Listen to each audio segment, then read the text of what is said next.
Hey everyone, I'm Felicia Kashevaroff, an ICF certified relationship coach and the founder of Tend Task. Whether you're newly engaged or deep in the wedding planning process, you might be discovering that this journey isn't quite what you expected. As a relationship coach specializing in premarital support through our I Do Differently program, I work with engaged couples navigating this exact transition. Today, I want to share some insights about wedding planning, not just the logistical side, but how you can use this time to strengthen your partnership. We'll talk about real challenges couples face and, more importantly, how to tackle them together. By the end of this video, you'll have practical strategies to help you and your partner approach wedding planning as a team. So let's dive in and transform this potentially stressful time into an opportunity for growth. Let's start with something important. If you're feeling stressed about wedding planning, you're not alone. Research shows 59% of couples find it overwhelming. Through my work, I've noticed 3 key patterns that often create tension. First, there's the overwhelming number of decisions. From venues to vendors, colors to cake flavors, it can feel like every day brings a new set of choices to make. This decision fatigue can lead to feeling stuck and unable to move forward, second-guessing choices you've already made, and difficulty enjoying the process. Second, and this is crucial, partners often have different levels of involvement in the planning process. This might look like one partner making most of the decisions alone, the other partner feeling left out or criticized for not helping enough, resentment building on both sides, and missed opportunities for collaboration. Third, many couples find themselves falling into traditional gender roles without really discussing it. Here's what I often see.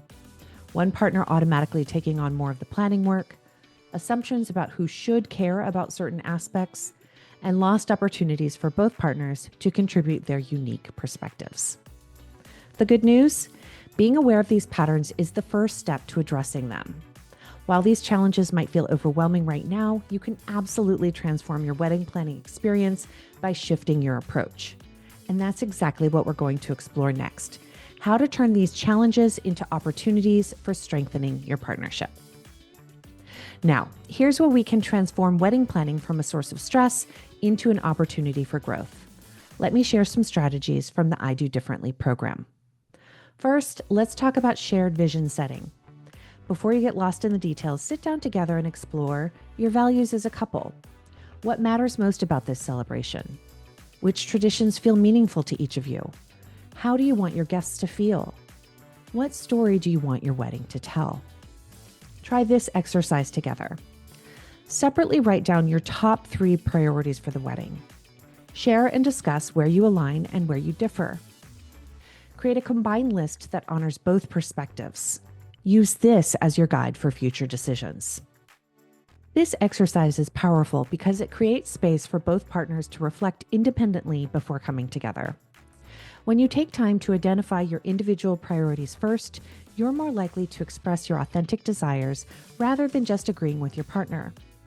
I've seen couples discover surprising alignments that they didn't expect, and more importantly, learn to navigate differences with respect and creativity. The resulting shared vision becomes your touchstone throughout planning, helping you to make decisions faster, reduce conflict, and stay connected to what truly matters to you as a couple. Now that you've established your shared vision, let's talk about how to actually bring it to life through thoughtful collaboration. Let's discuss division of labor. Here's something crucial to understand. Aiming for a perfect 50-50 split in wedding planning tasks often creates more stress than solutions. Why?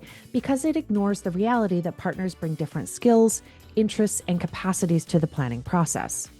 One partner might be in a more demanding season at work or have different energy levels or simply excel at certain types of tasks. The goal isn't mathematical equality, it's creating a division of labor that feels fair and sustainable for both partners. This brings us to our task assignment framework, a tool that helps you distribute responsibilities in a way that honors each person's natural strengths and limitations. Energy givers are tasks you naturally enjoy or excel at. Energy neutral are tasks that you don't mind doing, and energy drainers are tasks that feel particularly challenging. For example, for research and options, the partner who enjoys exploration might enjoy doing this. For decision making, both partners do this together. Vendor communication, the partner who's comfortable negotiating. Design elements, a partner with strong aesthetic preferences. Budget tracking, partner who's detail-oriented with numbers. For communication systems, I recommend establishing clear structures. Weekly planning sessions are a must. Set a day and time. Create an agenda beforehand. Make sure both of you come prepared. Take turns leading the session. Focus on decisions needed and end with clear action items. These weekly sessions are a game changer for several reasons.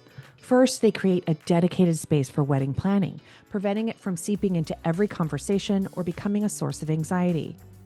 Second, by taking turns leading the sessions, both partners develop ownership of the planning process and practice different planning skills. Most importantly, these sessions help you maintain momentum while preventing overwhelm.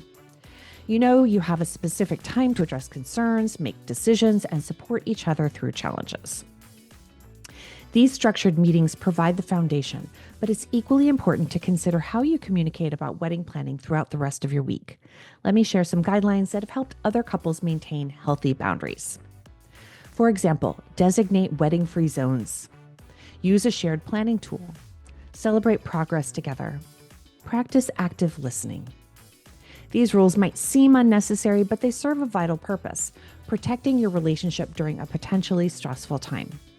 When wedding planning bleeds into every moment, it can overshadow the joy of being engaged and create unnecessary tension. By setting clear boundaries around when and how you discuss wedding details, you maintain space for other aspects of your relationship to thrive.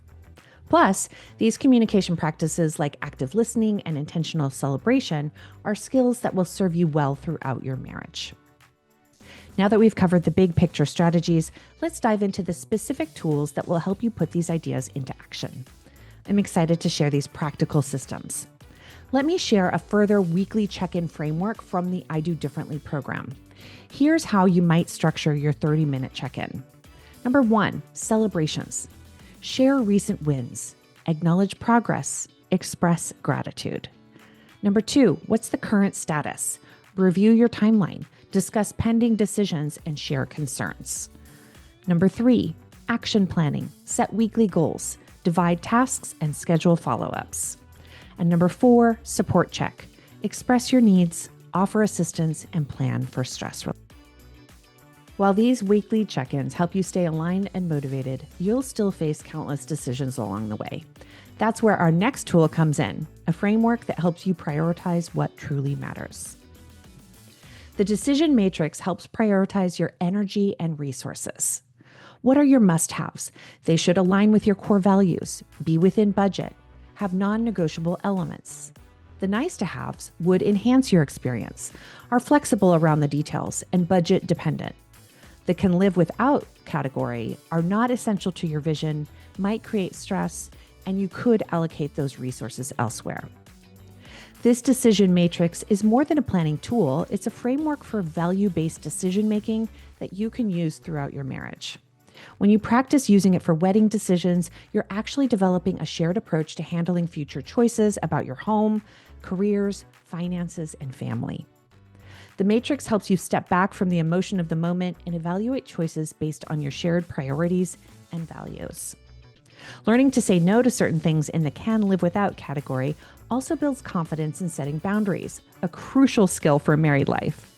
Plus, this tool helps prevent decision fatigue by clearly identifying which choices deserve more of your time and energy. With your priorities clearly defined, you can make decisions with confidence. But even with the best systems in place, wedding planning can still feel overwhelming at times. That's why our final tool focuses on maintaining your well-being throughout this journey. How to create intentional balance. When you prioritize balance during wedding planning, you're not just managing stress, you're building resilience as a couple. Taking breaks from planning allows you to return to decisions with fresh perspective. Maintaining individual interests and friendships helps you remember that you are beyond bride or groom. Most importantly, protecting your connection as a couple ensures that when your wedding day arrives, you're not just ready for the celebration, you're ready for marriage. Allocate protected time. These are things like weekly date nights, morning routines, exercise or hobby time, and family visits. Look at boundary setting. Limit your wedding talk with others. Create social media boundaries.